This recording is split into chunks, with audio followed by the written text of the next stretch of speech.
নমস্কার বন্ধুরা, বন্দনা রান্নাঘরে আপনাদেরকে স্বাগত জানাই।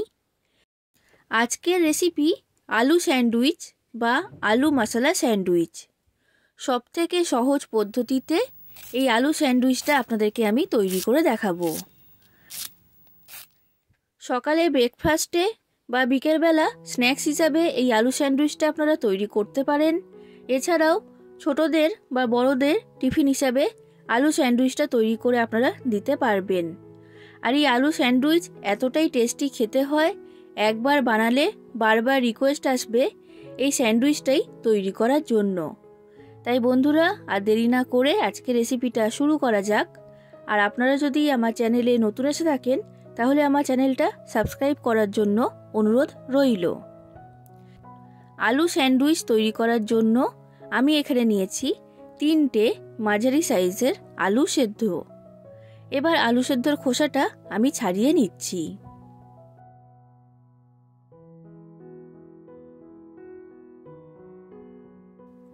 আলুর সব খোসা ছাড়িয়ে নিয়েছি। এবার হাত দিয়ে আলুটাকে এই রকম বড় বড় টুকরো করে ভেঙে নিচ্ছি। এখানে আলু সেদ্ধটাকে মাখলে কিন্তু হবে না, এইভাবেই ভেঙে নিতে হবে। তো এটা এখন আমার তৈরি। এরপর একটা ফ্রাই প্যান আমি গরম হতে বসিয়ে দিয়েছিলাম। এবার ফ্রাই প্যানের মধ্যে দিয়ে দিচ্ছি 2 চামচের মতো সাদা তেল বা রিফাইন্ড অয়েল। তেলটা এখানে খুব বেশি দেওয়া দরকার নেই, অল্প করেই দিতে হবে। তেলটা গরম হয়ে গেছে। এবার দিচ্ছি সামান্য পরিমাণ গোটা জিরে। এবার দিয়ে দিচ্ছি একটা বড় সাইজের পেঁয়াজ কুচি আর 2টো কাঁচা লঙ্কা কুচি। পেঁয়াজটাকে এইরকম ছোট ছোট করে কেটে আমি এখানে দিয়েছি। এবার পেঁয়াজটাকে আমি ভেজে নেব, আর হালকা লাল করে পেঁয়াজটাকে ভাজতে হবে। পেঁয়াজটা ভাজা হয়ে গেছে। এবার এর মধ্যে দিয়ে দিচ্ছি 1/2 চামচ আদা বাটা। এবার আদাটাকে দিয়েও এর সাথে ভেজে নিতে হবে, না হলে কাঁচা গন্ধ বের হবে। দেখুন বন্ধুরা, এগুলো আমার সব ভাজা হয়ে গেছে। এর থেকে বেশি পেঁয়াজটাকে আমি লাল করছি না। এবার সেদ্ধ আলুটা আমি ফ্রাই প্যানের মধ্যে দিয়ে দিলাম। এবার এই আলু সেদ্ধটাকেও 1 মিনিটের মতো ভেজে নিতে হবে।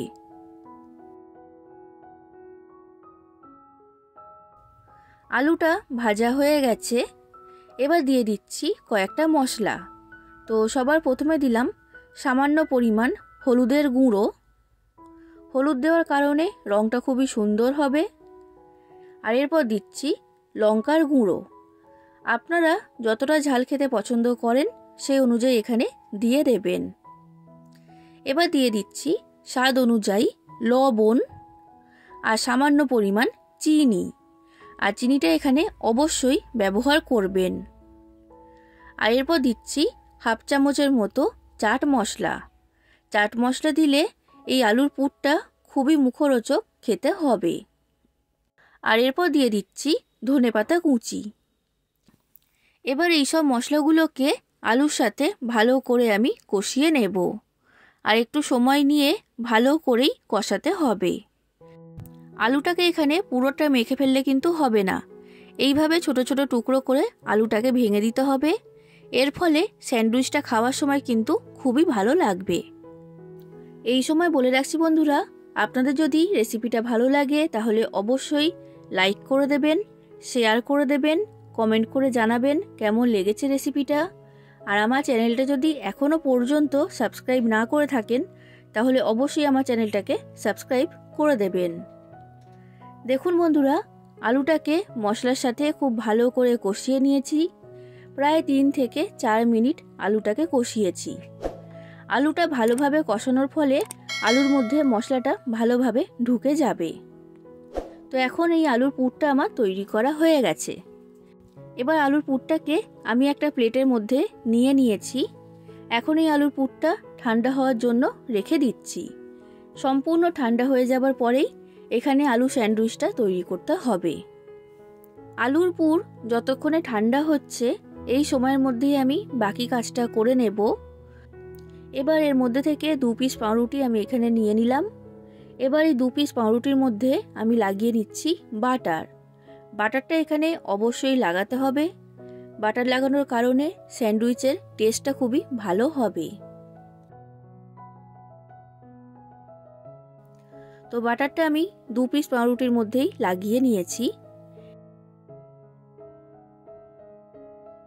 এবার 1 পিস পাউরুটির মধ্যে আমি লাগিয়ে দিচ্ছি গ্রিন চিলি সস। আমার কাছে গ্রিন চিলি সস ছিল তাই আমি এটা দিয়েছি, তবে আপনাদের কাছে যদি গ্রিন চিলি সসের পরিবর্তে রেড চিলি সস থাকে সেটাও আপনারা এখানে লাগাতে পারবেন। এবার আর 1 পিস পাউরুটির মধ্যে আমি লাগিয়ে দিচ্ছি টমেটো সস। বন্ধুরা, এই গ্রিন চিলি সস আর টমেটো সস দেওয়ার কারণে স্যান্ডউইচটা একদম দোকানের মতোই টেস্টি খেতে হবে। তো সসটা এর মধ্যে লাগানো হয়ে গেছে। এবার যে আলুর পুরটা আমি তৈরি করেছিলাম সেই আলুর পুরটা সম্পূর্ণ ঠান্ডা হয়ে গেছে। এবার আলুর পুরটা আমি পাউরুটির মধ্যে দিয়ে দিচ্ছি আর এইভাবে সমান করে চাড়িয়ে দিতে হবে। এর মধ্যে দেওয়া হয়ে গেছে। এবার আর 1 পিস পাউরুটি এর উপরে আমি ঢাকা দিয়ে দিলাম আর এইভাবে হালকা হাতে চেপে এটাকে আমি এর মধ্যে আটকিয়ে দিচ্ছি। দেখুন বন্ধুরা, এই আলু স্যান্ডউইচটা আমার তৈরি করা হয়ে গেছে। এবার স্যান্ডউইচটা একদম দোকানের মতো ক্রিস্পি তৈরি করার জন্য আমি একটা ফ্রাই প্যান গরম হতে বসিয়ে দিয়েছিলাম। এবার ফ্রাই প্যানের মধ্যে আমি দিয়ে দিচ্ছি বাটার। বাটারের পরিবর্তে আপনারা এখানে সাদা তেল ব্যবহার করতে পারবেন। বাটারটা ভালো মতো গরম হয়ে গেছে। এবার এই স্যান্ডউইচটা আমি ফ্রাই প্যানের মধ্যে দিয়ে দিলাম। এবার স্যান্ডউইচটার দুটো সাইড ভালো করে সেঁকে নিতে হবে। আর এর উপরের দিকেও আমি বাটার লাগিয়ে দিয়েছি যাতে এই দিকটাও ভালো মতো ক্রিস্পি হয়।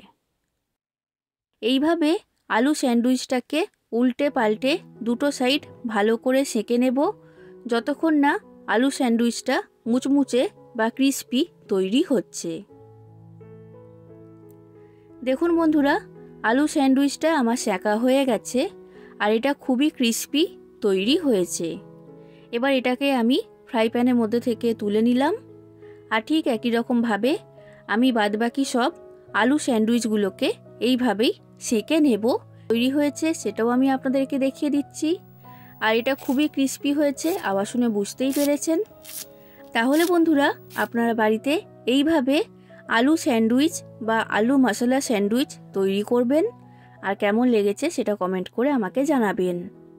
আশা করছি আপনাদের সকলের রেসিপিটা খুবই ভালো লেগেছে। আজ আসি বন্ধুরা, আবার দেখা হবে অন্য কোনো দিন অন্য কোনো রেসিপির সাথে। ধন্যবাদ।